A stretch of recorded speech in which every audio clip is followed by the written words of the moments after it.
അപ്പം കല്ലുവിന്റെ അയ്യപ്പൻ, ആ സിനിമയിൽ കല്ല് ഉപയോഗിക്കുന്ന അയ്യപ്പൻ, ഇതാണ് അയ്യപ്പൻ. ഓക്കെ ഓക്കെ, കേറി വരുമ്പോ തന്നെ അയ്യപ്പനെ കാണാം അല്ലേ? അയ്യപ്പനെ അവിടെ പ്ലേസ് ചെയ്തു. ഓക്കെ.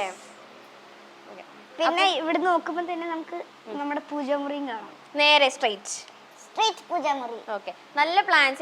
ഇതൊക്കെ കല്ലുവിന്റെ ഐഡിയ ആണോ? ഇത് മൊത്തത്തില് കല്ലുവിന് എന്തെങ്കിലും നിർബന്ധം ഉണ്ടായിരുന്നോ? എനിക്ക് വീട്ടിൽ ഇങ്ങനെയൊക്കെ വേണം എന്നൊക്കെ പറഞ്ഞിട്ട്. എനിക്ക് എന്റെ സ്വന്തം റൂം വേണമെന്നുണ്ട്, പക്ഷെ എനിക്ക് തന്നെ കിടക്കാൻ പേടിയാണ്, എനിക്ക് പ്രേതത്തിനെ പേടിയാണ്.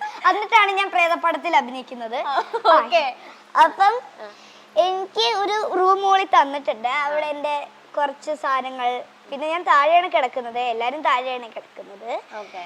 എനിക്കിങ്ങനെ നിർബന്ധം കിടക്കാറായിട്ടില്ലല്ലേ? നമ്മള് കുറച്ചുകൂടെ ഒക്കെ കഴിഞ്ഞിട്ട് ഒറ്റയ്ക്ക് കിടക്കാം. എനിക്കങ്ങനെ നിർബന്ധമൊന്നുമില്ല. പിന്നെ ഈ വീട് ഫുൾ എന്റെ അച്ഛന്റെ പ്ലാൻ. ഫുൾ. പിന്നെ പ്ലാൻസ് ഒക്കെ അമ്മയ്ക്കും അച്ഛനൊക്കെ വേണം. അമ്മയ്ക്കാണ് ഏറ്റവും കൂടുതൽ. അമ്മയ്ക്ക് എനിക്ക് ക്രാഫ്റ്റ്സ് ഇഷ്ടമാണ്. അപ്പം അവിടെ വേറൊരു എൻട്രൻസ് ഉണ്ട്, പക്ഷെ ഇതാണ് മെയിൻ എൻട്രൻസ്. അവിടെ ഒരു മരം ഉണ്ട്. എന്തോ ഒരു മരം നല്ല മണമുള്ള മരമാണ്.